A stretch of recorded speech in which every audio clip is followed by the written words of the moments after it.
first time you fight a taller opponent, it can be very, very annoying. Everything that you worked in the gym against people your size is not really working anymore. You've got to come at it with a little bit of a different strategy, and these are my tips of when or what to do when you're fighting a taller opponent. This is what I do personally.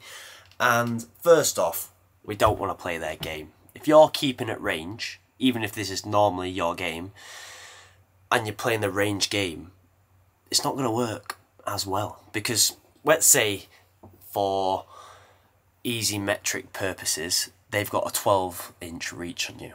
Actually, nah, that's massive. Let's say 6-inch. They've got a 6-inch reach on you. You're going to have to step 6 inches more than you normally would. So that's going to throw you off your game a little bit. When I fight or spar taller opponents, I don't try and play the range game. What I try and do is close the distance a little bit more. I think about putting my head in the chest. I'm not trying to headbutt them, but I'm trying to get in the pocket, because they're not confident going there, because they'll be using their range, and that's what the majority of their style will be. So that's one little tip you can do. Work on getting in the pocket. And because their limbs are so long, it's harder to throw the hooks when you're in the pocket, because they've got that much reach within their arms. So that's one little tip that I will do. Another one, I will work the body shots, because it's an underutilized tool, I believe. This is one that you can accumulate damage, and you might not know until you've dropped them. But if they're long, if they're tall, the body is most likely going to be a bigger target. And that means it's easier. And if you're hitting them to the body lots and lots of times, they're going to get smaller and smaller, and they're going to be a little bit more careful when they're throwing those shots out. So that is another little one that I will go for, the body shots. I'm going to look to plant them in, because then that will then set up my headshots a lot easier, instead of trying to play the range a lot more.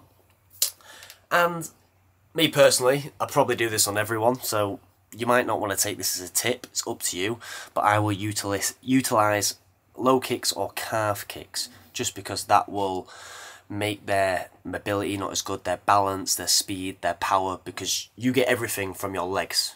Your base is from your legs, your rotation is from your hips, which is connected to your legs, your power is in your legs. As soon as you take that away from someone, it's hard to create the power, it's hard to create the speed, because the leg's pretty much dead.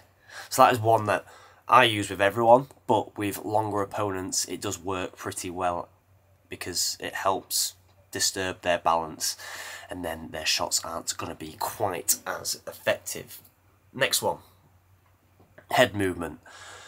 Now, they've got longer range, so let's say their hips are like this, you want to get your head to different lines of attack, because then you're going to see different opportunities. So when they go for strikes, you want to start moving your head out of the same line, because then you can see different openings really, and that's when you can start capitalizing on that and throwing other strikes. Me personally, I will use my head movement proactively, meaning if I'm like this in my stance, I'm not going to wait for them to throw a jab and then slip out of the way. I'm going to be moving my head always, making it uncomfortable for them, because I'm going to link this one with then getting close, closing the distance. So I'm going to use my head movement to close the distance and get my range a lot closer.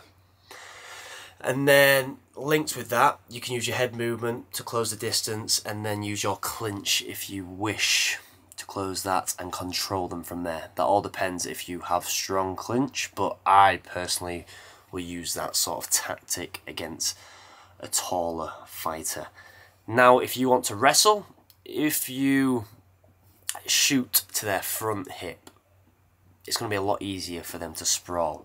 Me personally, I'll be shooting to their back hip, so I need to make sure I'm in boxing range when I'm throwing any strikes, and then I'm going to shoot my head to the far side, because when they sprawl, if we look at it like this, my hips aren't quite in line. So see there, that's in line. My hips are over here. So when they sprawl, do it like this actually. When they sprawl, I literally turn my head and hit the mat. It's not really the best analogy. Let's try and get something else. here we are. So, imagine this is your opponent, this is you. So you're going to shoot in. But if you shoot in normally, boom, to the near side, they sprawl straight on you. And because they're quite long, people end up shooting quite far back. So we're going to throw a few shots first, warm them up, and from there I'm going to shoot to the far side. But look at this. See this here? Pretend this is me.